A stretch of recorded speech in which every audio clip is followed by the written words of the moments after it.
TG ICET or MBA MCA admission process సంబంధించి త్వరలోనే మనకు సెకండ్ ఫేజ్ కౌన్సిలింగ్ అయితే స్టార్ట్ కానుంది. సెకండ్ ఫేజ్ కౌన్సిలింగ్ సంబంధించి సో మెనీ హాస్పిటల్స్కి డిఫరెంట్ డౌట్స్ అయితే ఉంటాయి. లైక్ వచ్చి సెకండ్ ఫేజ్ కౌన్సిలింగ్ అనేది ఎప్పటి నుంచి స్టార్ట్ అవుతుంది, దీనికి సంబంధించి ఏ డేట్లో ఏం జరుగుతుంది అనే డౌట్స్తో పాటు సార్ నేను ఫస్ట్ ఫేజ్లో స్లాట్ బుకింగ్ అనేది చేసుకోలేదు, సెకండ్ ఫేజ్లో మళ్ళీ స్లాట్ బుకింగ్ చేసుకోవడానికి అవకాశం ఇస్తారా, స్లాట్ బుకింగ్ చేసుకోవాలంటే ఏ డేట్లో చేయాలి అని హాస్పిటల్స్ క్వైరీ చేస్తున్నారు.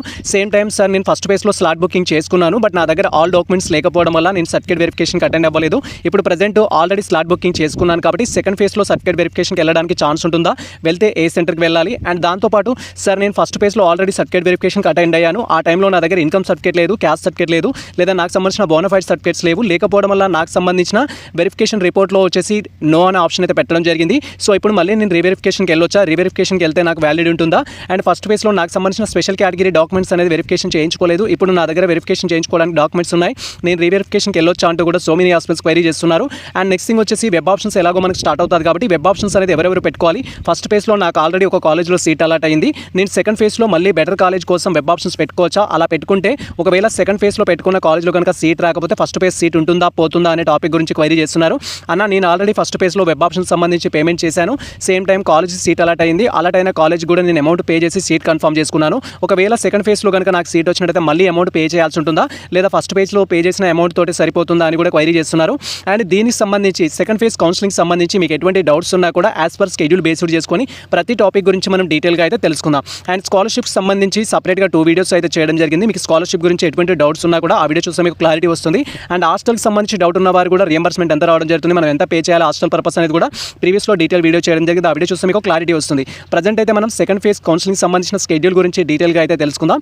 ప్రజెంట్ వచ్చేసి మనం తెలంగాణ ఐసెట్ సంబంధించి ఆర్ ఎంబీఏ ఎంసీఏ యొక్క ఆఫీషియల్ వెబ్సైట్లో అయితే ఉన్నాం. అండ్ ఈ యొక్క ఆఫీషియల్ వెబ్సైట్ లింక్ మేము డిస్క్రిప్షన్లో అయితే ఇచ్చేస్తాము. వన్స్ మీరు లింక్ అనేది ఓపెన్ చేసినట్లయితే మన యొక్క సిస్టమ్ స్క్రీన్ కానీ మొబైల్ స్క్రీన్ కానీ ఈ విధంగా అయితే డిస్ప్లే అవుతుంది, మీరు ఇక్కడ క్లియర్గా అబ్జర్వ్ చేయొచ్చు. సో మనకు ప్రజెంట్ వచ్చేసి తెలంగాణ ఐసెట్కి సంబంధించి కౌన్సిలింగ్ కండక్ట్ చేయడానికి షెడ్యూల్ ఆల్రెడీ రిలీజ్ చేయడం జరిగింది. సెకండ్ ఫేజ్కి సంబంధించి కూడా సెకండ్ ఫేజ్ ఎప్పుడు స్టార్ట్ అవుతుంది అనేది యాజ్ పర్ ఈ యొక్క షెడ్యూల్ గురించి మీరు డీటెయిల్గా అయితే తెలుసుకోవచ్చు.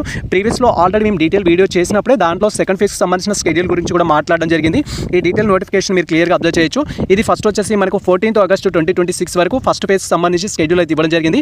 సెకండ్ ఫేజ్ లేదా యాజ్ పర్ షెడ్యూల్ ప్రకారం ఫైనల్ ఫేజ్ కౌన్సిలింగ్ కండక్ట్ చేయడానికి మనకు నోటిఫికేషన్ ఆల్రెడీ రిలీజ్ చేశారు కాబట్టి ఫస్ట్ సర్టిఫికేట్ వెరిఫికేషన్ కోసం స్లాట్ బుకింగ్ అనేది మళ్ళీ ఈ ఫేజ్లో అయితే ఉంటుంది.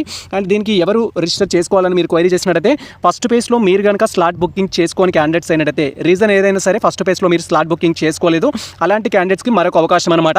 మీరు స్లాట్ బుకింగ్ చేసుకోవడానికి మనకు 17th ఆగస్టు 2026 రోజు అయితే ఛాన్స్ ఉంటుంది. ఈ ఒక్క రోజు మాత్రమే ఫస్ట్ ఫేజ్ మిస్ అయిన క్యాండిడేట్స్ ఎవరైతే ఉంటారో స్లాట్ బుకింగ్ చేసుకోవడం మిస్ అయిన క్యాండిడేట్స్ మీరు బుక్ చేసుకోవడానికి మనకి ఇక్కడ 17th ఆగస్టు 2026 రోజు అయితే అవకాశం ఉంటుంది. ఆ రోజు మీరు ఎవరైతే ఫస్ట్ ఫేజ్ మిస్ చేసుకున్న క్యాండిడేట్స్ ఉంటారో స్లాట్ బుకింగ్ చేసుకోవడానికి అలాంటి క్యాండిడేట్స్ మీరు స్లాట్ బుకింగ్ చేసుకోవచ్చు. స్లాట్ బుకింగ్ ఏ విధంగా చేసుకోవాలని మేము ప్రీవియస్లో డీటెయిల్ వీడియో చేయడం జరిగింది, ఆ వీడియో చూస్తూ మీరు స్లాట్ బుకింగ్ చేసుకోవచ్చు.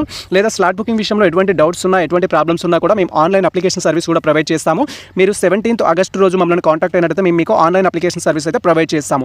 ఇది ఫస్ట్ ఫేజ్లో కనుక మీరు స్లాట్ బుకింగ్ చేసుకొని క్యాండిడేట్స్ అయినట్టయితే ఇప్పుడు బుక్ చేసుకొని వెరిఫికేషన్కి వెళ్ళడానికి మీరు మరొక అవకాశం అని చెప్పొచ్చు.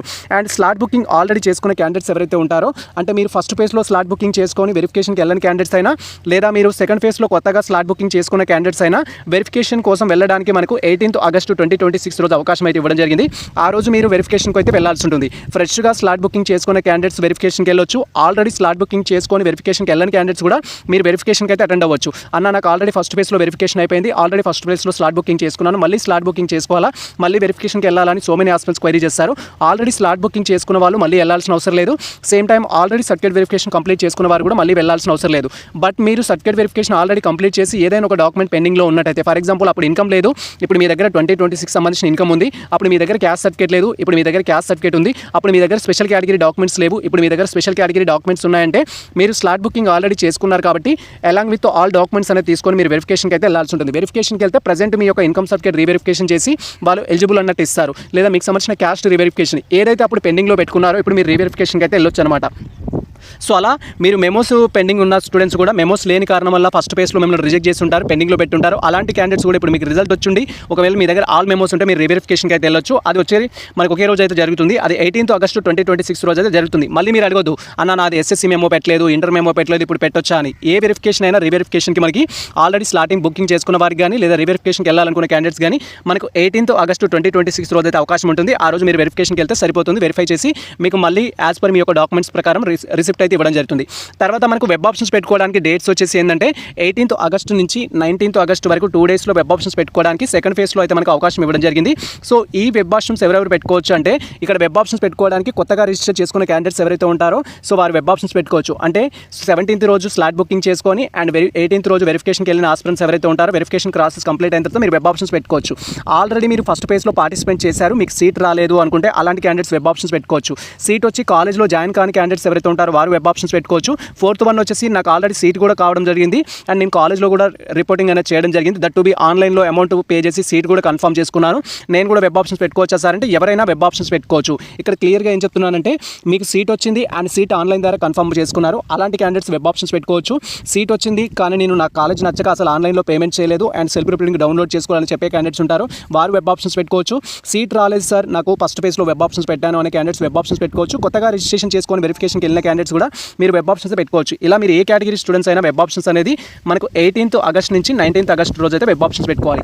ఆల్రెడీ మేము వెబ్ ఆప్షన్స్ ఏ విధంగా పెట్టాలి అనేది డీటెయిల్ వీడియో చేశాము. మీరు టాప్ మోస్ట్ కాలేజెస్కి ఎలా ఇవ్వాలి, ప్రైవేట్ కాలేజెస్కి ఎలా ఇవ్వాలి, గవర్నమెంట్ కాలేజెస్కి ఎలా ఇవ్వాలి, ఆల్ డిస్ట్రిక్ట్స్లో కాలేజెస్కి ఇవ్వాలి, క్యాంపస్ కాలేజెస్కి ఎలా ఇవ్వాలి అనేది ప్రతి టాపిక్ గురించి ఎలాబరేట్ చేస్తూ డీటెయిల్ వీడియో చేశాము. ఆ వీడియో చూస్తూ మీకు సంబంధించిన వెబ్ ఆప్షన్స్ అయితే పెట్టుకోవచ్చు. లేదా వెబ్ ఆప్షన్ స్టార్ట్ అయిన రోజు మనకు 18th రోజు 19th రోజు మీరు డైరెక్ట్గా ఇన్స్టాగ్రామ్ ఆ టెలిగ్రామ్ ద్వారా కాంటాక్ట్ అయితే మా టీం మీకు అప్లికేషన్ సర్వీస్ కూడా ప్రొవైడ్ చేయడం జరుగుతుంది.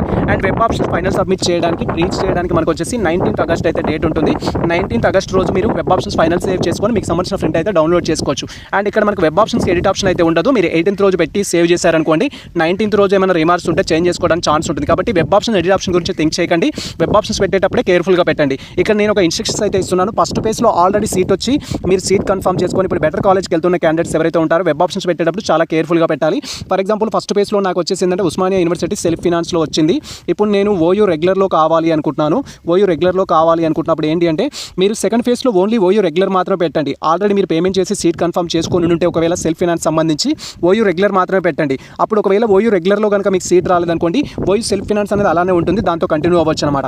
సో ఇదొక benefit. And self finance colleges private కాలేజెస్లో సెల్ఫ్ ఫినాన్స్ కోర్సెస్ అయితే ఉంటాయి, దాంట్లో రియంబర్స్మెంట్ అయితే రాదు. గవర్నమెంట్ కాలేజెస్ కానీ క్యాంపస్ కాలేజెస్లో కానీ సెల్ఫ్ ఫినాన్స్ ఉంటే వాటికి రియంబర్స్మెంట్ వస్తుంది. లైక్ ఉస్మానియా యూనివర్సిటీ సెల్ఫ్ ఫినాన్స్కైనా రియంబర్స్మెంట్ వస్తుంది, నిజాం కాలేజ్ సెల్ఫ్ ఫినాన్స్కైనా రియంబర్స్మెంట్ వస్తుంది, పాలమూరు యూనివర్సిటీ సెల్ఫ్ ఫినాన్స్కైనా కూడా మీకు రియంబర్స్మెంట్ వస్తుంది. కానీ ప్రైవేట్ కాలేజెస్ అయితే ఉంటాయి, ప్రైవేట్ కాలేజెస్కి సెల్ఫ్ ఫినాన్స్ కోర్సెస్లో మీరు జాయిన్ అయితే రియంబర్స్మెంట్ రాదు. కాబట్టి సెకండ్ ఫేజ్లో వెబ్ ఆప్షన్స్ ఫస్ట్ టైం పెట్టే వాళ్ళు కానీ ఆల్రెడీ పెట్టిన వాళ్ళు కానీ మీకు రియంబర్స్మెంట్ రాకుండా నో ప్రాబ్లం అనుకుంటే అప్పుడు మీ ర్యాంక్ ఎక్కువగా ఉన్నట్టు ఆ కాలేజ్కి వెబ్ ఆప్షన్స్ పెట్టడానికి అయితే ప్రయత్నించండి. నా సజెషన్ అయితే అది. అండ్ కేటగిరీ బేస్డ్ చేసుకొని రియంబర్స్మెంట్ ఎంత వస్తుంది అనేది కూడా చెప్పడం జరిగింది. సో ఇక్కడ లిటిల్ బిట్ క్లారిటీ ఇస్తాను. మీరు ఓసీబీసీ స్టూడెంట్స్ అయితే 27,000 వరకు వస్తుంది. ఎస్సీ ఎస్టీ అయినట్లయితే ఫుల్ రియంబర్స్మెంట్ అయితే రావడం జరుగుతుంది.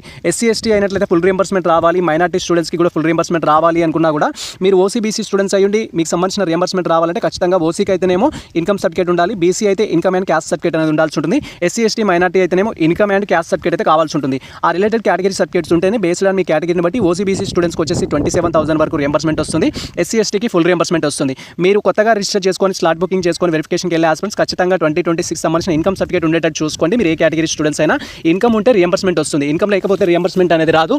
కాబట్టి మీరు ఆ టాపిక్ అయితే గుర్తుంచుకోవాలి. సో ఆ టాపిక్ని గుర్తుంచుకొని మీరు వెబ్ ఆప్షన్స్ పెట్టాలి. సో ఎస్పెషల్లీ టాపిక్ అయితే అది మీకు సెకండ్ ఫేజ్లో వెబ్ ఆప్షన్స్ పెడుతున్న క్యాండిడేట్స్ ఎవరైతే ఉంటారో సో ఫర్ ఎగ్జాంపుల్ ఏంటంటే మరొక ఎగ్జాంపుల్ అయితే చెప్తున్నాను. మీకు ఆల్రెడీ ఓయూ సెల్ఫ్ ఫినాన్స్లో వచ్చింది అనుకుందాం అండ్ ఇప్పుడు మీరు ఇంకా బెటర్ కాలేజ్ అనుకొని చెప్పేసి ఫర్ ఎగ్జాంపుల్ నిజాం కాలేజ్ పెట్టారనుకోండి. నిజాం కాలేజ్ అనేది సో ఓయూ కాలేజ్ కంటే లీస్ట్ కాలేజ్ కాబట్టి సో మీరు తర్వాత సెకండ్ ఫేజ్లో కనుక మీకు నిజాం కాలేజ్లో సీట్ అలాట్ అయిందనుకోండి, అన్న నాకు ఫస్ట్ ఫేజ్లో ఓయూ సెల్ఫ్ ఫినాన్స్ వచ్చింది కదా, ఇప్పుడు నాకు నిజాం కాలేజ్ వద్దు సెల్ఫ్ ఫినాన్సే కావాలనుకుంటున్నాను, అది పాసిబుల్ అవుద్దా అంటారు. అలా పాసిబుల్ అయితే అవ్వదు. సెకండ్ ఫేజ్లో మీరు వెబ్ ఆప్షన్స్ పెట్టుకున్న తర్వాత కొత్తగా మీకు ఏ కాలేజ్లో అయితే సీట్ వస్తుందో ఆ కాలేజ్లో మీరు ఖచ్చితంగా జాయిన్ అవ్వాల్సిందే. ఆల్రెడీ అలాట్ అయిన కాలేజ్ అయితే మీకు క్యాన్సిల్ అవ్వడం జరుగుతుంది. కాబట్టి మీరు వెబ్ ఆప్షన్స్ పెట్టేటప్పుడు ఖచ్చితంగా మీరు సో మీకు ఓయూ సెల్ఫ్ ఫినాన్స్లో వచ్చింది అనుకుందాం, నెక్స్ట్ వచ్చేసి ఓయూ రెగ్యులర్ పెట్టుకోవడానికి ప్రయత్నించాలి. ఎందుకంటే బెటర్ కాలేజ్ అనుకుంటాం కాబట్టి. లేదు సో మీరు ప్లేస్మెంట్స్ కోసం థింక్ చేస్తున్నాం అనుకుంటే మీరు వేరే కాలేజ్ అయితే పెట్టుకుంటారు. సెకండ్ ఫేజ్లో కనుక మీకు వేరే కాలేజ్లో కనుక సీట్ అలాట్ అయింది అనుకోండి, ఖచ్చితంగా అలాట్ అయిన కాలేజ్లో జాయిన్ అవ్వాల్సి ఉంటుంది. ఆల్రెడీ నాకు ఫస్ట్ ఫేజ్లో వచ్చిన కాలేజే కావాలి అంటే మాత్రం అది పాసిబుల్ అవ్వదు. కాబట్టి మీరు సెకండ్ ఫేజ్లో ఏ కాలేజ్లో అయితే ఖచ్చితంగా జాయిన్ అవుతారనుకుంటారో అలాంటి కాలేజ్ మాత్రం వెబ్ ఆప్షన్స్ ఇవ్వండి. వన్స్ మీకు వెబ్ ఆప్షన్స్ ఇచ్చి సీట్ అలాట్ అయినట్టయితే కొత్తగా అలాట్ అయిన కాలేజ్లో జాయిన్ అవ్వాలి. ఒకవేళ సెకండ్ ఫేజ్లో మీకు ఎక్కడ సీట్ రాలేదనుకోండి, ఫస్ట్ ఫేజ్లో మీకు ఆల్రెడీ సీట్ అలాట్ అయ్యింది, మీరు ఆన్లైన్ ద్వారా అమౌంట్ పే చేసి సెల్ఫ్ రిపోర్టింగ్ అనేది త్రూ ఆన్లైన్ ద్వారా కన్ఫర్మ్ చేసుకొని ఉన్న వారికి ఆ సీట్ అలాగే ఉంటుంది. సో దాంట్లో మీరు రీజాయిన్ అయితే కావడానికి ఛాన్స్ ఉంటుంది. సో మనం కాలేజ్లో రిపోర్టింగ్ చేయడానికి ఫస్ట్ ఫేజ్లో సీట్ వచ్చిన వారు కానీ సెకండ్ ఫేజ్లో సీట్ వచ్చిన వారికి కానీ సేమ్ డేట్స్ అయితే ఇచ్చారు కాబట్టి సో మీకు ఎటువంటి టెన్షన్ అయితే ఉండదు. అండ్ తర్వాత మనకు సంబంధించి సీట్ అలాట్మెంట్ రిజల్ట్ అనేది సెకండ్ ఫేజ్లో వెబ్ ఆప్షన్స్ పెట్టుకున్న వారికి 22 ఆగస్టు రోజు అయితే సీట్ అలాట్మెంట్ రిజల్ట్ అయితే వస్తుంది. అండ్ వన్స్ మీకు సంబంధించిన సీట్ అలాట్మెంట్ రిజల్ట్ అనేది వచ్చిన తర్వాత మీరు కాలేజ్లో రిపోర్టింగ్ చేయడం కోసం అండ్ పేమెంట్ చేసుకోవడం కోసం నెక్స్ట్ స్కెడ్యూల్ అయితే ఉంటుంది. ఇక్కడ వచ్చేసి మీకు అలాట్ అయిన కాలేజ్ని బేస్డ్ చేసుకొని కాలేజ్ ఫీ అనేది పే చేయాలి. అండ్ సేమ్ టైం ఆన్లైన్ ద్వారా సెల్ఫ్ రిపోర్టింగ్ చేయడానికి మనకు 22 ఆగస్ట్ నుంచి 24 ఆగస్ట్ వరకు అయితే అవకాశం ఇవ్వడం జరిగింది. మీకు ఎంబీఏలో సీట్ వచ్చినా ఎంసీఏలో సీట్ వచ్చినా కూడా మీరు త్రూ ఆన్లైన్ ద్వారా సీట్ కన్ఫర్మ్ చేసుకోవడానికి అయితే మనకు 24 వరకు అవకాశం ఇచ్చారు. మీకు ఆగస్టు సెకండ్ ఫేజ్లో కనుక సీట్ అలాట్ అయినట్టయితే సో సెకండ్ ఫేజ్లో సీట్ అలాట్ అయిన క్యాండిడేట్స్ ఖచ్చితంగా మీరు ఆన్లైన్ ద్వారా అమౌంట్ పే చేసి సీట్ కన్ఫర్మ్ చేసుకోవాలి. ఆల్రెడీ ఫస్ట్ ఫేజ్లో అమౌంట్ పే చేసిన క్యాండిడేట్స్ ఎవరైతే ఉంటారో, ఫర్ ఎగ్జాంపుల్ నాకు ఉస్మానియా యూనివర్సిటీలో సీట్ వచ్చింది అనుకుందాం, దానికి సంబంధించిన కాలేజ్ ఫీ వచ్చేసి 40,000 ఉంది. అండ్ నేను ఓసీ స్టూడెంట్ని, నాకు 27,000 వరకు రియంబర్స్మెంట్ వస్తుంది. నేను 30,000 ఏదైతే ఉందో 13,000 ఆల్రెడీ నేను పే చేశాను. అండ్ సెకండ్ ఫేజ్లో మళ్ళీ నాకు ఉస్మానియా యూనివర్సిటీ రెగ్యులర్లో సీట్ వచ్చింది అనుకుందాము, లేదా అదర్ కాలేజ్లో సీట్ వచ్చింది అనుకుందాము. సో ఈ కాలేజ్ ఫీ ఎంతైతే ఉంటుందో దాన్ని కంపేర్ చేసుకొని ఆల్రెడీ పే చేసిన అమౌంట్ కంటే ఎక్కువగా ఉంటేనేమో అది పే చేయాల్సి ఉంటుంది. ఫర్ ఎగ్జాంపుల్ నెక్స్ట్ అలాట్ అయిన కాలేజ్కి 10,000 మాత్రమే పే చేయమని వచ్చింది. నేను ఆల్రెడీ 13,000 పే చేశాను కాబట్టి 3,000 ఏదైతే ఉంటుందో అది మనకి రీఫండ్ అయితే అవుతుంది. రీఫండ్ కోసం మనం అప్లికేషన్ పెట్టుకోవాలి. దాని గురించి మనం నెక్స్ట్ అయితే డిస్కషన్ చేసుకుందాం. సో మీకు నెక్స్ట్ అలాట్ అయిన కాలేజ్ కనుక ఫీ ఎక్కువగా ఉంటేనేమో మనం మళ్ళీ ఆన్లైన్ ద్వారా ఎక్స్ట్రా అమౌంట్ ఎంతైతే ఉంటుందో అది పే చేయాల్సి ఉంటుంది. సో ఆల్రెడీ ఎగ్జాంపుల్ చెప్పాను, మీకు అది అర్థమైందో కాలేదో. సో మీకు సెకండ్ ఫేజ్లో ఆల్రెడీ ఫస్ట్ ఫేజ్లో మీరు అమౌంట్ పే చేశారు, సెకండ్ ఫేజ్లో వేరే కాలేజ్ అలాట్ అయింది. అలాట్ అయిన కాలేజ్ ఫీ అనేది వెన్ కంపేర్ విత్ ఫస్ట్ ఫేజ్లో అలాట్ అయిన కాలేజ్ కంటే సెకండ్ ఫేజ్లో అలాట్ అయిన కాలేజ్ ఫీ కనుక ఎక్కువగా ఉన్నట్టయితే మీరు ఆల్రెడీ కొంత అమౌంట్ పే చేస్తుంటారు. సో ఇప్పుడు ప్రజెంట్ కాలేజ్ ఫీ ఎంత అయితే ఎక్కువ ఉంటుందో ఆ రిమైనింగ్ అమౌంట్ అయితే మళ్ళీ మీరు పే చేయాల్సి ఉంటుంది. కొంత ఎక్కువ ఉంటుంది కాబట్టి ఫర్ ఎగ్జాంపుల్ 2,000 3,000 వాట్ ఎవర్ ఎంత అయితే ఎక్కువ ఉంటుందో అది మీరు పే చేయాల్సి ఉంటుంది. లేదు ఇప్పుడు కొత్తగా అలాట్ అయిన కాలేజ్ అనేది రెగ్యులర్లో అలాట్ అయింది, when compare with self finance course అనేది 40,000 ఉండే, ఇప్పుడు వచ్చేసి 30,000 అలాట్ అయింది. నేను ఆల్రెడీ దీనికోసం 13,000 పే చేశాను కదా. సో ఇప్పుడు నాకు రిమైనింగ్ 10,000 రిటర్న్ వస్తాయా సార్ అంటే రిటర్న్ వస్తాయి. మీరు రీఫండ్ కోసం అప్లికేషన్ పెట్టుకోవాలి. ఇఫ్ ఒకవేళ సెకండ్ ఫేజ్లో అలాట్ అయిన కాలేజ్ ఫీ తక్కువగా ఉంటేనేమో మీరు ఆల్రెడీ పే చేసి ఉంటే అమౌంట్ రిఫండ్ అవుతుంది, మీరు అప్లికేషన్ పెట్టుకోవాల్సి ఉంటుంది. ఎక్కువ ఉంటేనేమో మీరు ఆన్లైన్ ద్వారా ఎక్కువ అమౌంట్ పే చేసి మీ సీట్ అయితే కన్ఫర్మ్ చేసుకోవాల్సి ఉంటుంది. అలా మీకు సంబంధించిన అడ్జస్ట్మెంట్స్ చేసుకోవడానికి 22 ఆగస్ట్ నుంచి 24 ఆగస్ట్ వరకు ఆప్షన్ అయితే ఉంటుంది. ఆ డేట్స్లో మీరు అప్లికేషన్ అయితే చేసుకోవాల్సి ఉంటుంది. ఆన్లైన్లో పేమెంట్ చేసేసి మీకు సంబంధించిన అడ్జస్ట్మెంట్స్ చేసుకోవాల్సి ఉంటుంది. ఫస్ట్ టైం పార్టిసిపేట్ చేసిన వాళ్ళైతేనేమో మీకు అమౌంట్ ఎంత ఉంటే అంత పే చేసి సీట్ కన్ఫర్మ్ చేసుకుంటే సరిపోతుంది. తర్వాత ఈ విధంగా ఫస్ట్ ఫేజ్లో సీట్ అలాట్ అయిన వాళ్ళు కానీ సెకండ్ ఫేజ్లో సీట్ అలాట్ అయిన వారు కానీ మీకు అలాట్ అయిన సీట్ని బేస్డ్ చేసుకొని సో మీరు కాలేజ్లో రిపోర్టింగ్ చేయడానికి 22 ఆగస్ట్ నుంచి 25 ఆగస్ట్ వరకు అయితే అవకాశం ఇవ్వడం జరిగింది. సో ఇక్కడ రీసెంట్గా సీట్ అలాట్ అయిన వారు కొత్తగా సీట్ అంటే ఇప్పుడు సెకండ్ ఫేజ్లోనే డైరెక్ట్గా పార్టిసిపేట్ చేసి సీట్ అలాట్ అయిన వారికి ఏ ప్రాబ్లం ఉండదు, డైరెక్ట్గా అలాట్ అయిన కాలేజ్లో వెళ్ళి రిపోర్ట్ చేస్తారు. కానీ ఫస్ట్ ఫేజ్లో నాకు వచ్చేసి ఏంటంటే ఓయూ సెల్ఫ్ ఫైనాన్స్లో అలాట్ అయింది, సెకండ్ ఫేజ్లో వచ్చేసి నాకు సిబిఐటీలో అలాట్ అయింది అనుకుంటే అన్న ఫస్ట్ ఫేజ్లో నాకు ఓయూ సెల్ఫ్ ఫైనాన్స్లో వచ్చింది, సెకండ్ ఫేజ్లో సిబిఐటీ వచ్చింది కదా, నేను రిపోర్టింగ్ ఎక్కడ చేయాలని క్వైరీ చేస్తారు. సెకండ్ ఫేజ్లో ఎక్కడైతే వచ్చిందో ఆ కాలేజ్లోనే మీరు రిపోర్ట్ చేయాలి. ఒకవేళ మీకు సెకండ్ ఫేజ్లో కనుక సీట్ అలాట్ అయినట్టయితే మీకు సెకండ్ ఫేజ్లో కనుక సీట్ అలాట్ అయితే ఫస్ట్ది ఆటోమేటిక్గా క్యాన్సిల్ అవుతుంది.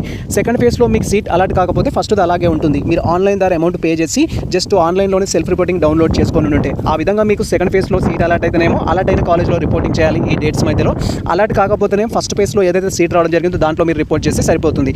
ఇది మన కంప్లీట్ స్కెడ్యూల్ అయితే. అండ్ ఎవరు జాయిన్ అవ్వాలి, ఎవరు జాయిన్ అవ్వకూడదు, ఎవరు వెబ్ ఆప్షన్స్ పెట్టాలి, ఎవరు పెట్టకూడదు, ఎవరు వెరిఫికేషన్కి వెళ్ళాలి, ఎవరు వెరిఫికేషన్కి వెళ్ళకూడదు అనేది డీటెయిల్గా అయితే తెలుసుకున్నాం. మళ్ళీ ఒకసారి రివైజ్డ్ అయితే ఇక్కడ క్లియర్గా ఎక్స్ప్లెయిన్ చేస్తాను, మీరు కొంచెం ఫాస్ట్గా అయితే చూడొచ్చు. ఇక్కడ 17th ఆగస్ట్ రోజు మనకు ఆన్లైన్లో స్లాట్ బుకింగ్ అయితే ఉంటుంది. స్లాట్ బుకింగ్ ఎవరికి అంటే ఫస్ట్ ఫేజ్లో అటెండ్ అవ్వని క్యాండిడేట్స్ ఎవరైతే ఉంటారో స్లాట్ బుకింగ్కి మీరు స్లాట్ బుకింగ్ బుక్ చేసుకొని అండ్ మీరు వెరిఫికేషన్కి అయితే వెళ్ళాల్సి ఉంటుంది. స్లాట్ బుకింగ్ ఏ విధంగా చేయాలని మేము డీటెయిల్ వీడియో చేస్తాం, ఆ వీడియో చూస్తే మీరు స్లాట్ బుకింగ్ చేసుకోవచ్చు. అండ్ నెక్స్ట్ వచ్చేసి వెరిఫికేషన్ అయితే కండక్ట్ చేస్తున్నారు. వెరిఫికేషన్ వచ్చేసి 18th ఆగస్ట్ అయితే ఉంటుంది. 18th ఆగస్ట్ వెరిఫికేషన్ ఎవరికంటే ఆల్రెడీ వెరిఫికేషన్ కంప్లీట్ చేసుకున్న స్టూడెంట్స్కి వెరిఫికేషన్ అనేది అవసరం లేదు. ఎవరైతే రీసెంట్గా 17th ఆగస్ట్ రోజు స్లాట్ బుకింగ్ చేసుకున్న స్టూడెంట్స్ ఉన్నారో వారు వెరిఫికేషన్కి వెళ్ళొచ్చు.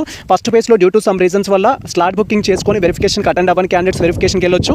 రీవెరిఫికేషన్కి వెళ్ళాల్సిన వారు ఇన్కమ్ సర్టిఫికేట్ కోసం కానీ, క్యాస్ట్ సర్టిఫికేట్ కోసం కానీ, డిగ్రీ మెమో కోసం కానీ ఫస్ట్ ఫేజ్లో మీరు ఆల్రెడీ వెళ్ళారు, డ్యూ టు సమ్ రీజన్స్ వల్ల రిజెక్ట్ చేశారు, ఇప్పుడు మీ దగ్గర ఆల్ రిలేటెడ్ డాక్యుమెంట్స్ ఉన్నాయంటే రీవెరిఫికేషన్కి వెళ్ళొచ్చు. అలా రీవెరిఫికేషన్కి వెళ్ళడానికి కూడా వచ్చేసి ఏంటంటే మనకు 18th ఆగస్ట్ అయితే ఛాన్స్ ఉంటుంది, ఆ రోజు వెరిఫికేషన్కి వెళ్ళాలి. ఫస్ట్ ఫేజ్ మిస్ చేసుకున్న వాళ్ళు కూడా వెరిఫికేషన్కి వెళ్ళొచ్చు అనమాట. తర్వాత వెబ్ ఆప్షన్స్ పెట్టుకోవడానికి అందరూ వెబ్ ఆప్షన్స్ పెట్టుకోవచ్చు. సో ఇక్కడ కొత్తగా రిజిస్టర్ చేసుకొని సర్టిఫికేట్ వెరిఫికేషన్కి వెళ్ళిన వారు వెబ్ ఆప్షన్స్ పెట్టుకోవచ్చు, ఆల్రెడీ రిజిస్టర్ చేసుకొని వెరిఫికేషన్కి వెళ్ళిన వారు వెబ్ ఆప్షన్స్ పెట్టొచ్చు, ఆల్రెడీ ఫస్ట్ ఫేజ్లో పార్టిసిపేట్ చేసిన వాళ్ళు కూడా వెబ్ ఆప్షన్స్ పెట్టొచ్చు. కాకపోతే ఇక్కడ ఆల్రెడీ వెబ్ ఆప్షన్స్ పెట్టి సీట్ అలాట్ అయ్యి సీట్ కన్ఫర్మ్ చేసుకునే క్యాండిడేట్స్ ఎవరైతే ఉంటారో సెకండ్ ఫేజ్లో బెటర్ కాలేజ్ కోసం ట్రై చేస్తారు. కాబట్టి బెటర్ కాలేజ్లో కనుక మీకు సీట్ వచ్చినట్టయితే ఫస్ట్ ఫేజ్లో వచ్చింది ఆటోమేటిక్గా క్యాన్సిల్ అవుతుంది. ఫస్ట్ ఫేజ్ కంటే బెటర్ కాలేజ్ వెబ్ ఆప్షన్స్ పెట్టుకోవడానికి ట్రై చేయండి. ఒకవేళ సెకండ్ ఫేజ్లో వేరే కాలేజ్లో సీట్ వచ్చినట్టయితే ఫస్ట్ ఫేజ్లో వచ్చిన కాలేజ్ అనేది మీకు ఉండదు. కాబట్టి ఈ 2 థింగ్స్ అనేది మీరు డిస్కషన్ చేసుకొని థింక్ చేసిన తర్వాతనే దాని ఎందుకు ఇప్పుడు కొత్తగా ఇంకో కాలేజ్ పెట్టుకుంటున్నాం అనేది డిస్కషన్ చేసుకొని దానికి సంబంధించిన విధంగా మీరు వెబ్ ఆప్షన్స్ పెట్టుకోవాలి. వెబ్ ఆప్షన్స్ పెట్టుకోవడానికి అయితే మనకు 18th ఆగస్ట్ నుంచి 19th ఆగస్ట్ ఛాన్స్ ఉంది. అండ్ మనకు సంబంధించిన వెబ్ ఆప్షన్స్ అనేది రీడ్ చేయడానికి 19th ఆగస్ట్ ఉంది. అండ్ మనకు సంబంధించిన సీట్ అలాంటి రిజల్ట్ అనేది 22 ఆగస్ట్లో వస్తుంది. అండ్ మీరు ఆన్లైన్ ద్వారా అమౌంట్ పే చేసి సీట్ కన్ఫర్మ్ చేసుకోవడానికి 22 నుంచి 24 వరకు అవకాశం ఇచ్చారు. అండ్ మీరు ఆల్రెడీ అమౌంట్ పే చేసిన క్యాండిడేట్స్ అయితే ఒకవేళ బేస్డ్ ఆన్ కేటగిరీ బట్టి ఎస్పెషల్లీ ఎవరికి ఉంటుంది ప్రాబ్లం, ఓసీబీసీ స్టూడెంట్స్కి ఇలాంటి ప్రాబ్లం ఉంటుంది. అండ్ స్కాలర్షిప్ రాని వారికి ఇలాంటి ప్రాబ్లం ఉంటుంది. మీరు ఆల్రెడీ అమౌంట్ పే చేసిన వాళ్ళైతే ఇప్పుడు కొత్తగా అలాట్ అయిన కాలేజ్ ఫీ కనుక ఎక్కువగా ఉంటే రిమైనింగ్ ఎంత ఎక్కువ అయితే ఉంటుందో అంత పే చేయాల్సి ఉంటుంది. ఒకవేళ అలాట్ అయిన కాలేజ్ అనేది మీరు ఫస్ట్ ఫేజ్లో పే చేసిన ఫీ కంటే తక్కువగా ఉన్నట్టయితే ఆ అమౌంట్ కోసం మీరు రీఫండ్ అప్లికేషన్ పెట్టుకోవాల్సి ఉంటుంది. ఆ రీఫండ్ గురించి మనం నెక్స్ట్ వీడియోలో మాట్లాడుకుందాం. దాని గురించి సపరేట్ సెషన్ తీసుకుందాము. సో ఇది మనకు సంబంధించి. అండ్ తర్వాత అలాటెడ్ కాలేజ్లో రిపోర్టింగ్ చేయడానికి సో మీకు కొత్తగా సీట్ అలాట్ అయిన క్యాండిడేట్స్ కానీ ఫస్ట్ ఫేజ్లో సీట్ అలాట్ అయిన క్యాండిడేట్స్ కానీ బేస్డ్ ఆన్ మీకు సంబంధించిన సీట్ అలాట్మెంట్ ప్రకారం సెకండ్ ఫేజ్ అప్పుడు మీకు ఏదైతే అలాట్మెంట్ చూపిస్తుందో మీ యొక్క వెబ్ ఆప్షన్స్లో దానికి సంబంధించి కాలేజ్లో రిపోర్టింగ్ చేసుకోవడానికి అయితే మనకు 22 ఆగస్ట్ నుంచి 25th ఆగస్ట్ వరకు అయితే ఛాన్స్ ఉంటుంది. అండ్ ఈ ప్రాసెస్ మొత్తం అయిపోయాక మనకు స్పాట్ అడ్మిషన్ అయితే ఉంటుంది. స్పాట్ అడ్మిషన్ వచ్చేసి 24th ఆగస్ట్ నుంచి కండక్ట్ చేస్తారు. స్పాట్ అడ్మిషన్ అనేది మనం డైరెక్ట్గా పోయి కాలేజీలలో జాయిన్ అవ్వచ్చు. సో ఇది మాక్సిమం వచ్చేసి ప్రైవేట్ కాలేజెస్లోనే ఉంటుంది, క్యాంపస్ కాలేజెస్లో ఉండదు. అండ్ గవర్నమెంట్ కాలేజెస్లో కూడా కొన్నిసార్లు స్పాట్ అడ్మిషన్ కండక్ట్ చేస్తారు. మీరు నియర్ బై గవర్నమెంట్ కాలేజెస్ని కాంటాక్ట్ అయినా కూడా మీకు సొల్యూషన్ అయితే ఉంటుంది గవర్నమెంట్ కాలేజ్లో ఎంబీఏ ఎంసీఏలో జాయిన్ అవ్వాలనుకుంటే. ఇది మనకు సంబంధించి క్లియర్ కట్ ఇన్ఫర్మేషన్ అయితే. సో ఈ ఇన్ఫర్మేషన్ మీకు నచ్చినట్లయితే మన వీడియో లైక్ చేయండి, మన ఛానల్ సబ్స్క్రైబ్ చేసుకోండి. ఇలాంటి లేటెస్ట్ అప్డేట్స్ కోసం మన ఛానల్ని ఫాలో అవుతుండండి. కొద్దిగా మిత్రులకు షేర్ చేయండి. All the best all. Thank you for watching this video.